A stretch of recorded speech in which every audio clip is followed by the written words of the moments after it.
Hộp sọ pha lê, nền văn minh bị thất lạc, bí ẩn lịch sử trái đất phần 6. Đây là những chia sẻ của một vị tu sĩ ẩn danh đã được khai mở, giải thích về một số bí mật của thế giới và những nền văn minh đã từng tồn tại trong quá khứ. Mời các bạn cùng đón nghe sự chia sẻ của ông về bí mật những chiếc hộp sọ bằng pha lê, sản phẩm của nền văn minh cổ đại. Hộp sọ pha lê là một ẩn đố của thế kỷ, một ẩn đố lớn mà các nhà khảo cổ, các nhà khoa học, các thầy phù thủy và các nhân viên viện bảo tàng đã liên tục tranh luận suốt hơn 100 năm qua. Đến nay, người ta vẫn không cách nào hiểu được lý do tồn tại và công dụng của chúng.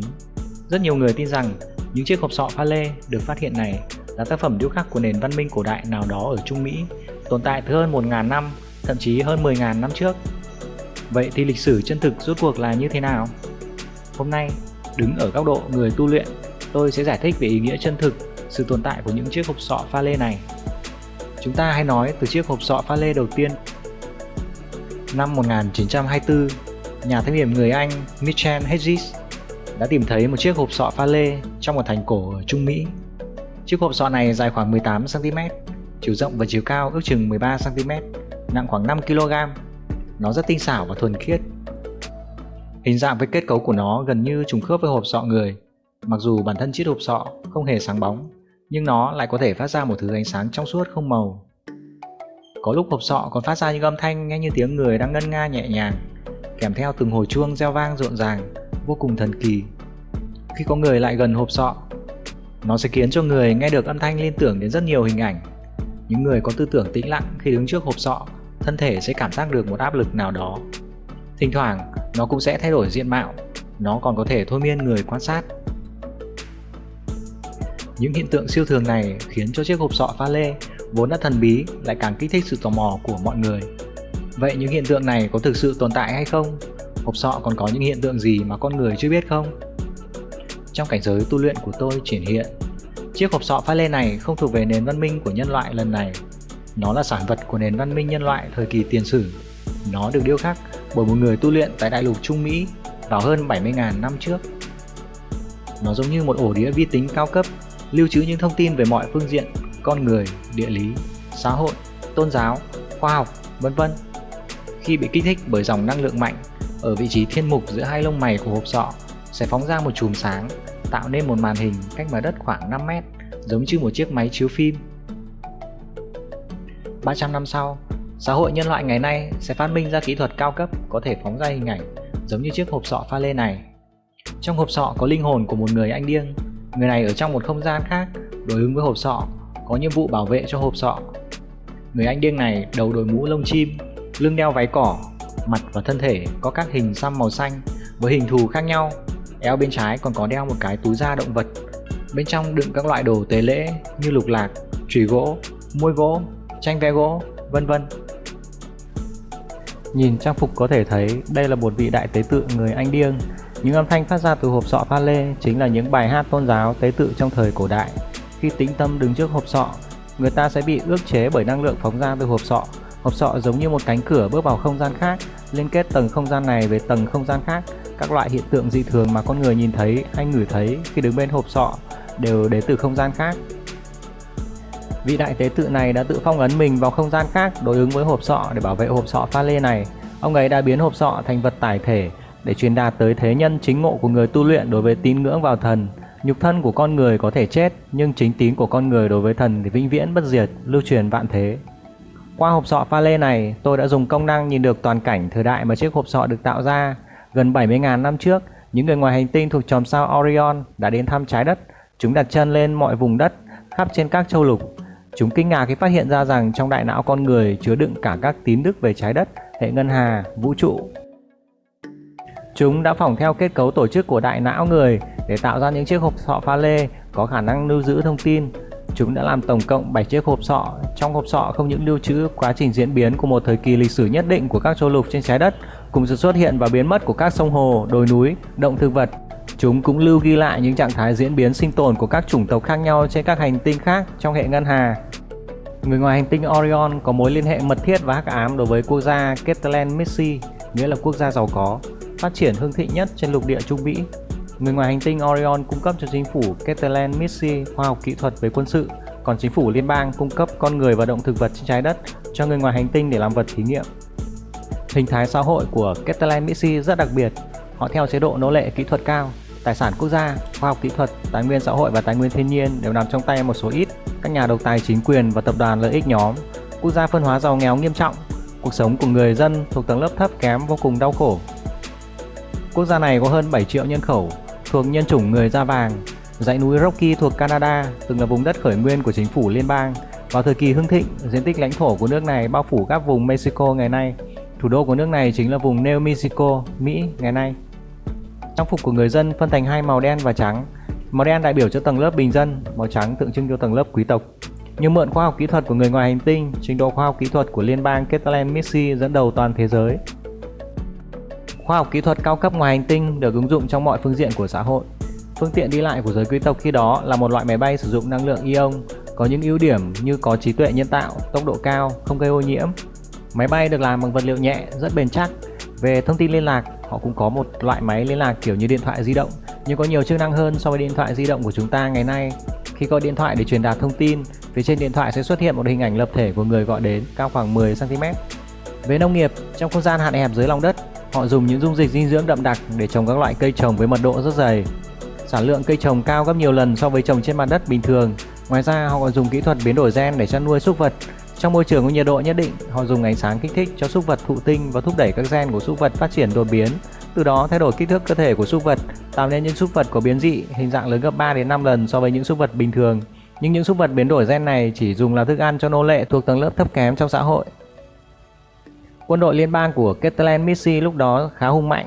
Binh lính sử dụng vũ khí năng lượng laser. Họ được trang bị quân trang là những bộ áo giáp năng lượng có trí tuệ nhân tạo. Khi cần, nó có thể tạo thành một cái lồng bằng năng lượng bao phủ toàn bộ thân 360 độ, không có góc chết.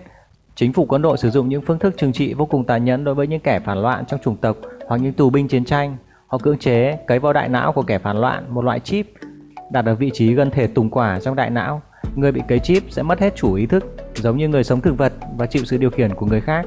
Những người này thường bị phái đi làm những công việc trong điều kiện khắc nghiệt nhất, hoặc ra chiến trường làm những việc khó khăn, vất vả và nguy hiểm nhất. Những kẻ độc tài trong chính phủ quân đội coi họ như những đồ phế thải.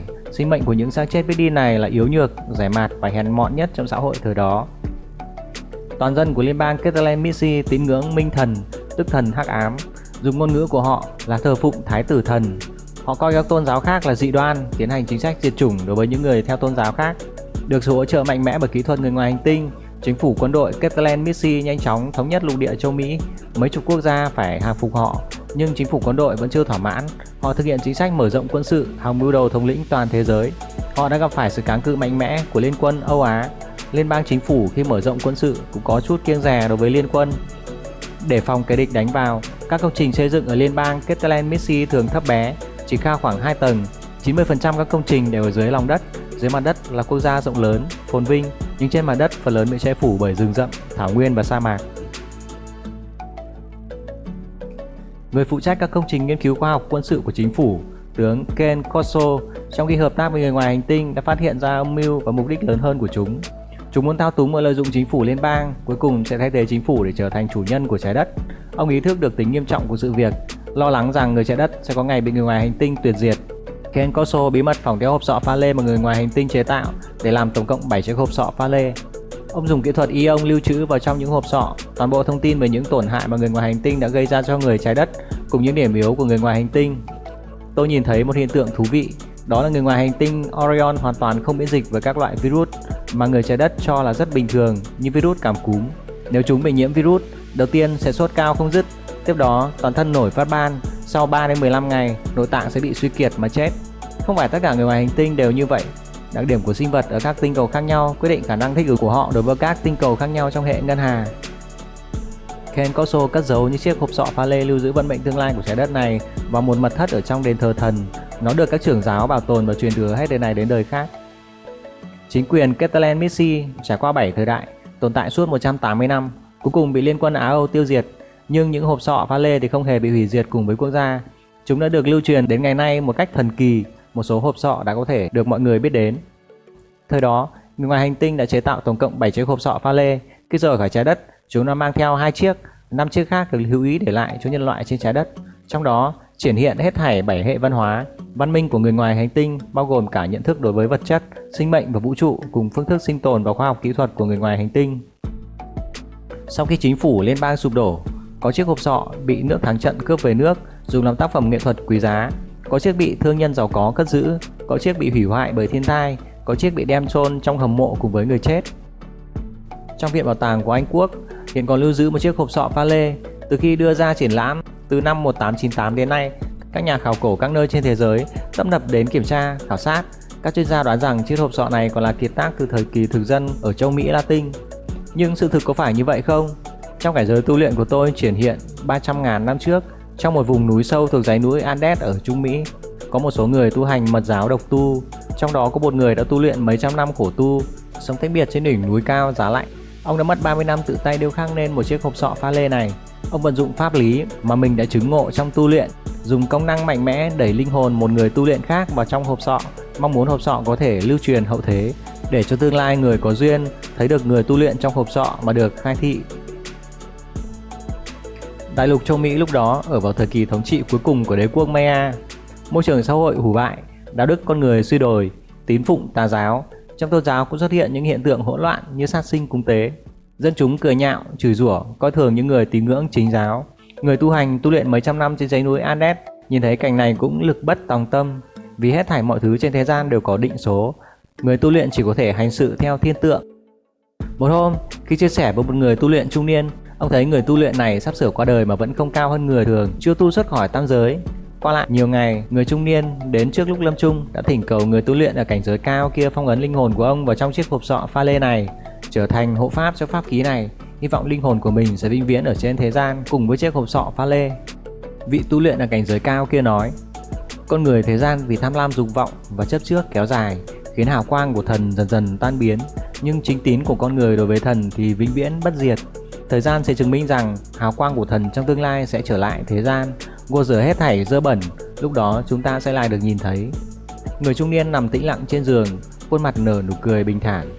Trải qua hàng vạn năm, linh hồn của người tu luyện trung niên vẫn luôn bảo hộ cho chiếc hộp sọ pha lê này, truyền tải cho thế nhân tín ngưỡng vào thần, khơi dậy Phật tính của con người. Tại Viện Bảo tàng Quarry của Pháp cũng trưng bày một chiếc hộp sọ pha lê. Tôi dùng công năng nhìn thấy chiếc hộp sọ này được tạo ra vào 3.000 năm trước, trong thời kỳ văn minh lần này của nhân loại. Lúc đó, tộc người Anh Điêng phân bố chủ yếu ở lục địa Bắc Mỹ. Họ sống cuộc sống du mục, dựa theo các mùa và vị trí đồng cỏ, nguồn nước. Phần lớn thời gian các bộ tộc đều sống yên ổn với nhau. Nhưng trong rất nhiều bộ lạc, có một bộ tộc người Anh Điêng hùng mạnh tên là Sơn Ưng. Tộc trưởng Hắc Ưng rất thiện chiến và khát máu. Ông ta thường mang quân để đánh chiếm các bộ lạc nhỏ hơn, hoan hỉ giết chết những nam giới ở trong các bộ lạc bại trận. Tộc trưởng Hắc Ưng cả đời đã giết chết vô số người, nên rất nhiều oan hồn để đòi nợ nghiệp. Bộ lạc Sơn Ưng cũng vì thế mà thường xuyên có người mắc các loại bệnh kỳ quái không trị nổi mà chết. Không những vậy, trong bộ lạc thường xuyên xuất hiện những hiện tượng đáng sợ, dị thường. Tộc trưởng Hắc Ưng biết được nguyên do đã vô cùng sợ hãi. Ông thỉnh mời thầy phù thủy có pháp lực cao nhất trong bộ lạc Sơn Ưng đến. Sau khi khắc xong chiếc hộp sọ pha lê này trong nhiều năm, thầy phù thủy đã dùng phép thuật nhốt những vong hồn để đòi nợ vào trong không gian đối ứng với chiếc hộp sọ này. Trường năng lượng mà chiếc hộp sọ này mang theo khiến cho người cảm thấy đau đầu, chóng mặt, vì đó là ở bên trong phóng ra nỗi oán hận của rất nhiều vong hồn. Nhiều hộp sọ pha lê được chế tạo từ thời tiền sử đã trải qua những thăng trầm trong lịch sử, những vương triều nối tiếp nhau. Có chiếc được lưu truyền trong tôn giáo, có chiếc được người ta lưu giữ, có chiếc bị chìm dưới đáy biển, có chiếc bị chôn xuống đất theo người chết. Rất nhiều hộp sọ pha lê được lưu lại qua các thời đại trong nền văn minh nhân loại, nhưng phần lớn chỉ là các tác phẩm nghệ thuật mà thôi. Đến nay, chỉ có thể tìm thấy 13 chiếc hộp sọ có mang nội hàm và nhân tố lịch sử thâm sâu. Hộp sọ pha lê đã trở thành hiện tượng văn hóa lịch sử trên đại lục châu Mỹ, một câu đố không lời giải. Chúng vẫn luôn là đề tài nghiên cứu quan trọng của giới học thuật, giới khoa học và lĩnh vực khảo cổ, đưa đến rất nhiều tranh luận và giả thuyết. Những tri thức mà nhân loại hiện đại nắm giữ chỉ có thể lý giải được một chút ít ỏi như bí mật của lịch sử trái đất, bí mật của vũ trụ mà thôi. Chỉ có trở thành người tu luyện chân chính, tu luyện trong chính pháp thì mới có thể nhìn thấu được những chân lý vũ trụ triển hiện trong các tầng thứ, bao gồm cả những bí mật về lịch sử trái đất. Tại lục địa châu Mỹ cũng có thể tìm thấy di tích của những cung điện và đền thờ được lưu lại từ thời tiền sử. Chúng vẫn đứng vững qua những năm tháng gió mưa, triển hiện cho chúng ta thấy sự phồn vinh và huy hoàng của những đời đại lịch sử đã qua.